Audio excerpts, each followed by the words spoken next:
Hello guys, welcome to my YouTube channel. आज मैं पहली बार आपसे फ़ेस टू फेस बात कर रहा हूँ और आज हम बात करने वाले हैं ये जो एलपीटी एंड जो डीवी के बारे में बातें हो रही है अभी, तो उसके बारे में बात करने वाले हैं कि ये एलपीटी एंड डीवी क्या होता है। तो पहले हम बात कर लेते हैं डीवी के बारे में। डीवी का बेसिक मतलब है कि डॉक्यूमेंट वेरिफिकेशन। ठीक है। अब डॉक्यूमेंट वेरिफिकेशन का ये प्रोसेस जो होता है ना, वो फाइनेंस सिलेक्शन के बाद होता है और उसके लिए जो जो भी डॉक्यूमेंट चाहिए ना, वो मैं आपको बता दूंगा। ठीक है। एंड उसके अलावा हम बात कर लेते हैं कि ये एलपीटी क्या होता है। तो एलपीटी एक शॉर्ट फॉर्म है। इसका फुल फॉर्म है कि लैंग्वेज प्रोफिशिएंसी टेस्ट। ठीक है।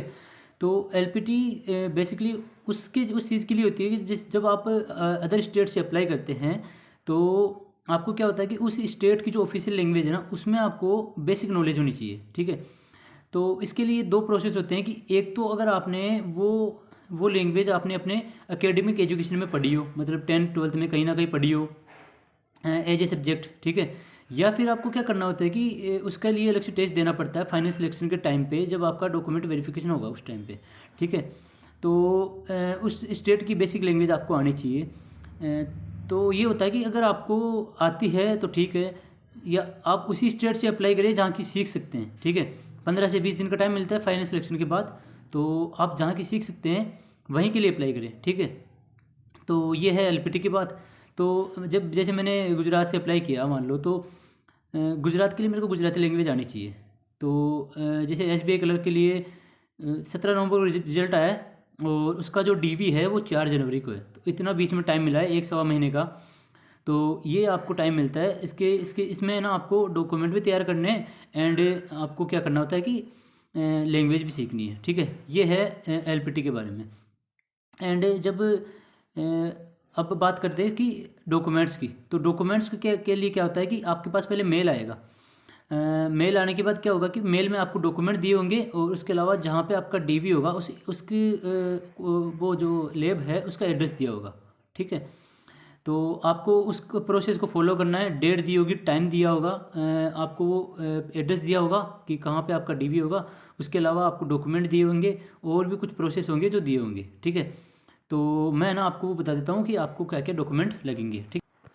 तो उसके लिए जो मेल आया ना, वो मेल ये आया था। अब इसमें आपको ये सीधा नहीं दिख रहा होगा, मैं आपको पढ़ के बता देता हूँ। इसमें एक है बर्थ सर्टिफिकेट या school leaving certificate for verification of date of birth. तो मतलब या तो आपका डेट ऑफ बर्थ जो चेक करने के लिए आपका बर्थ सर्टिफिकेट मांगेंगे। अगर वो नहीं है आपके पास तो आपको क्या करना है कि जो आपके 10th का सर्टिफिकेट है ना, उसके ऊपर लिखा होगा स्कूल लिविंग सर्टिफिकेट, 10th की मार्कशीट के ऊपर। ठीक है। तो वो चीज़ चाहिए आपको। एक चाहिए आपको इनकम टैक्स पैन कार्ड, इसके आगे लिखा हुआ है मैंडेटरी, मतलब ये ज़रूरी है। तो जो इनकम टैक्स का पैन कार्ड है वो आपको मैंडेटरी है। ठीक है। उसके अलावा है आधार कार्ड। आधार कार्ड आजकल मैंडेटरी हर चीज़ में है। उसके अलावा है कैंडिडेट रिगार्डिंग एजुकेशनल क्वालिफिकेशन।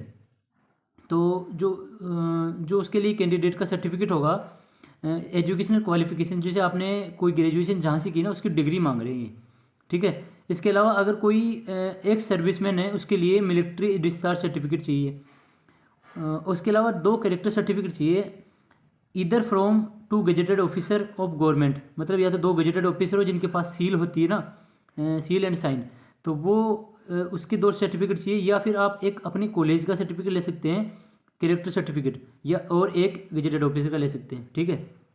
उसके अलावा है जैसे कोई हैंडीकेप्ड है उसके लिए उसका सर्टिफिकेट मांगेंगे।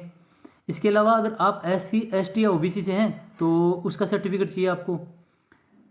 And EWS income and asset certificate, जो EWS कैटेगरी में आते हैं ना उनके लिए इनकम एंड एसेट सर्टिफिकेट चाहिए।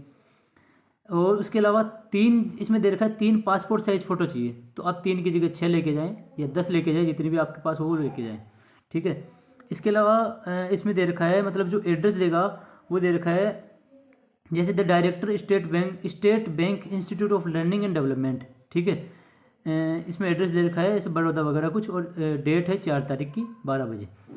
तो ये डेट दे रखी है। इसके अलावा अगर आप इसके अलावा आपका नाम, एड्रेस और आपके रोल नंबर और ऊपर लिखा होगा सब कुछ। ठीक है।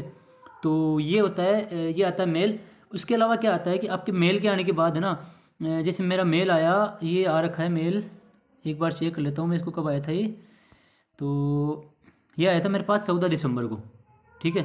14 दिसंबर को आया था, तो मेरे पास 18 दिसंबर को कॉल भी आ गया था, फ़ोन आया था कि आपको मतलब क्या क्या प्रोसेस है, आपको मेडिकल क्या करना है, मेडिकल में क्या करना है, कहाँ कहाँ करवाना है, इसके अलावा और इसका है ना पोस्ट के ज़रिए भी पोस्ट आता है जो आपके घर पे आएगा, आपके परमानेंट एड्रेस पे आएगा। तो उस एड्रेस को उस एड्रेस पे आपका जहाँ पे एलपीटी होगा या फिर डीवी होगा उसके रिगार्डिंग एक एग्जैक्ट वो जो करेक्ट होगा ना एड्रेस, वो एग्जैक्ट वहाँ आएगा, तो आपको उसके अकॉर्डिंग जाना है। ठीक है, तो ये प्रोसेस है। और भी कोई दिक्कत हो तो आप क्वेश्चन कर सकते हैं कमेंट बॉक्स में। थैंक यू और वीडियो देखने के लिए थैंक यू सो मच।